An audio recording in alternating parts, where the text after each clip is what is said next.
the fuck?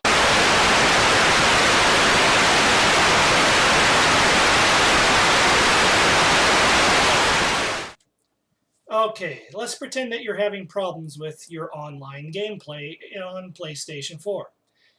So you call up customer support, and then you're like, hey, I'm having a hard time. Multiplayer's not working. And they're like, do you have internet access? Well, yes, I do. You tried resetting your router? Yes, I have. Are you up to the latest updates? Yes, I have. And they're thinking, okay, do you currently have a dick up your ass? And you're like, no. Why would? Not right now. Not at this particular moment. You're like, oh, well, that's the problem. You have to have a dick up your ass to play online. And you're like, oh, what do you mean? It's like, oh, it's got to be a Sony dick.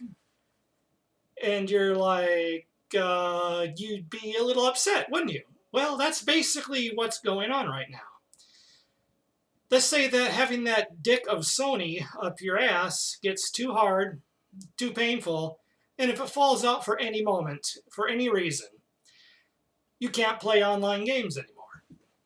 That's what they're doing to your wallet. You've probably figured out by now that my PlayStation Plus subscription has lapsed. And yes, I'm a little late to the party on this. I actually looked it up, and they did this back in 2013.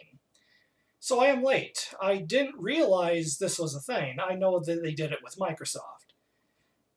But I didn't realize they did it with the PlayStation. I just always had PlayStation Plus for the last few years, and to be completely honest, I just never disabled it. I completely forgot about turning it off because they had some so-called free games. They're not really free if you have to pay for it. And yes, I am dying horribly in this video. But it finally lapsed, and I realized, wait a minute, after I clicked on that, it said I had to have PlayStation Plus to play a video game that I bought with all the DLC and everything that I bought on a console that I bought on an internet access line on an ISP that I pay for. That's bullshit. That is completely uncalled for. That I am done with consoles. I'm going to be keeping the PlayStation around because the wife likes to play stuff on there. Leave it around for the wifey poo. We can watch Netflix on it. But I'm never going to be buying a video game for console of any kind ever again. I probably won't be buying another console unless the wife wants one for whatever she likes to do. I've tried getting her into the PC side of things, but she just would rather play on the console. And it frees up my PC for me to play with if she's down there playing on the TV.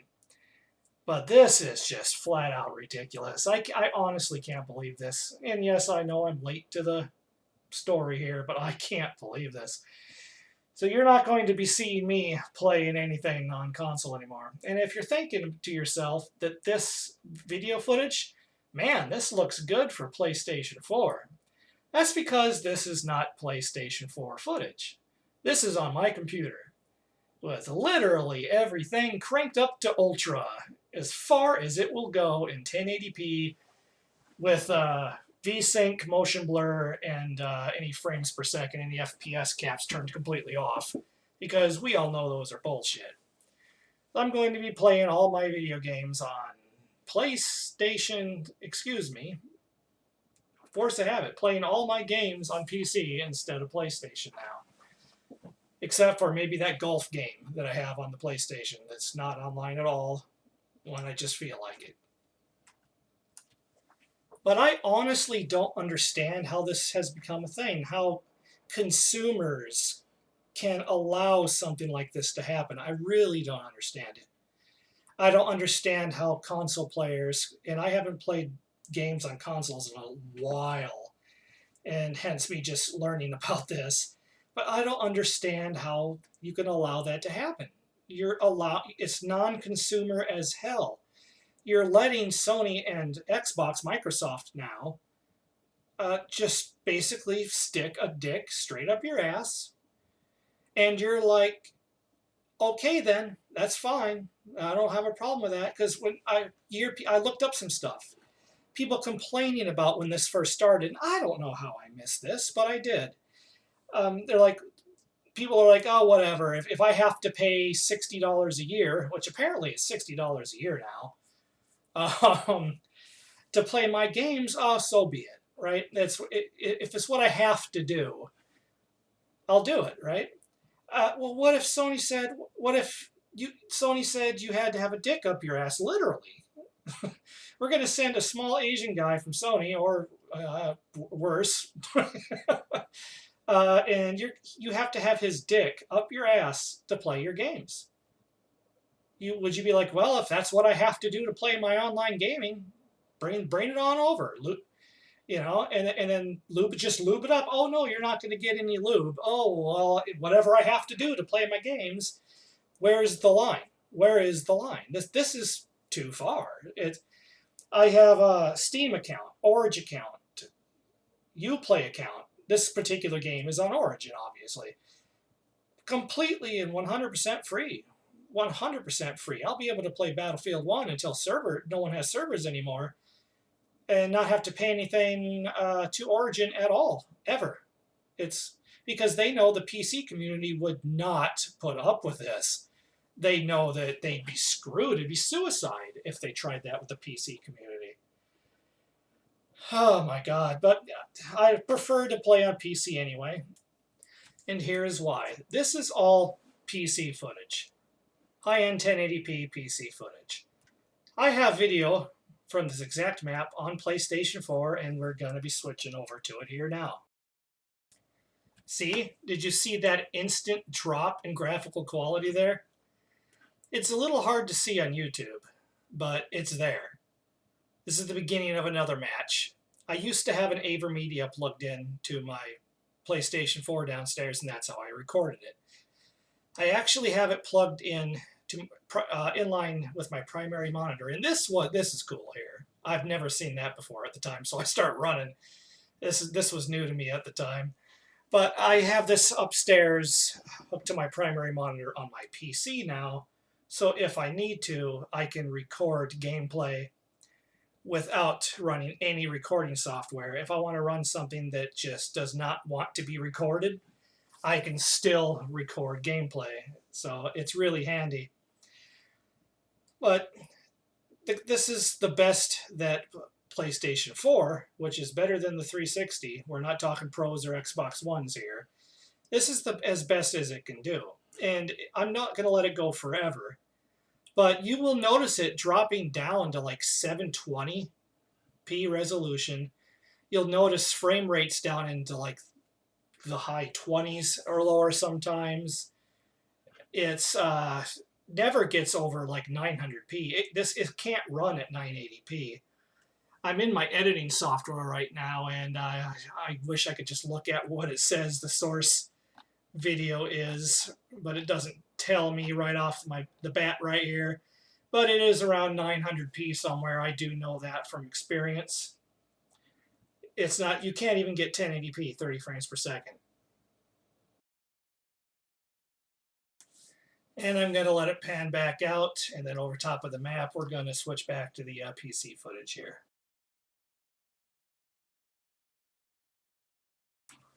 And there we are, back to the glorious PC Master Race. Beautiful, smooth-ass textures that I prefer, and I have no reason to go back to crappy consoles anymore because of this. There's me trying to, there we go.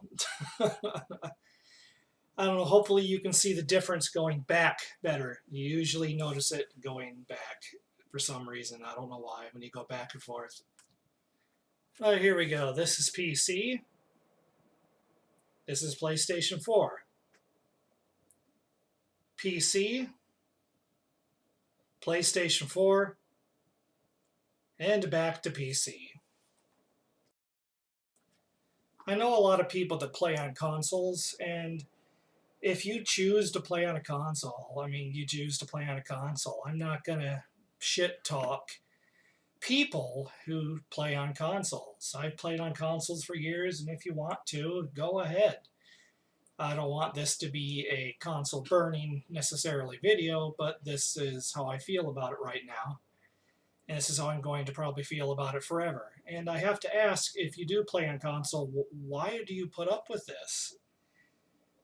I mean, logically, there is no reason, if you're a gamer and you want to play video games, to go to console over PC. There's just not. If that you can go to PC. You can play games on PC at console quality for the price of a console. You can do it. It's not hard to build one. You can do it.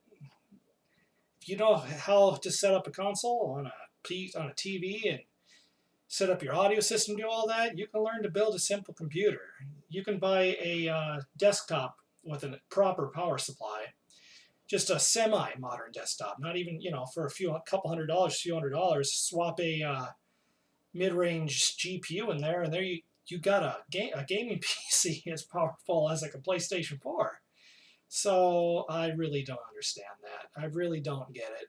But I was in disbelief when I realized this. When I realized that I had to pay a subscription to play my games that I own. I just couldn't believe it anymore. This isn't supposed to be, like I said, like a PC Master Race war video here. It's just how I feel about it. And by all means, we can talk about it if you want. Let me know what you think. I don't know what the percentage is of my viewers what they play on. We've never discussed it. If you have any questions about computers or any of that stuff, I can help you look stuff up. We are planning the wedding this weekend, and I am going on our honeymoon here starting Sunday, so I won't be around too long. But any questions? There's a lot of stuff on the internet too. So that's pretty much it. I'm in disbelief. But till then, I'll see you guys all on the flip side. 100% on PC from now on. I'll see you guys later. Thanks for watching. You have lost objective Edward. ¡Ya no hay favor!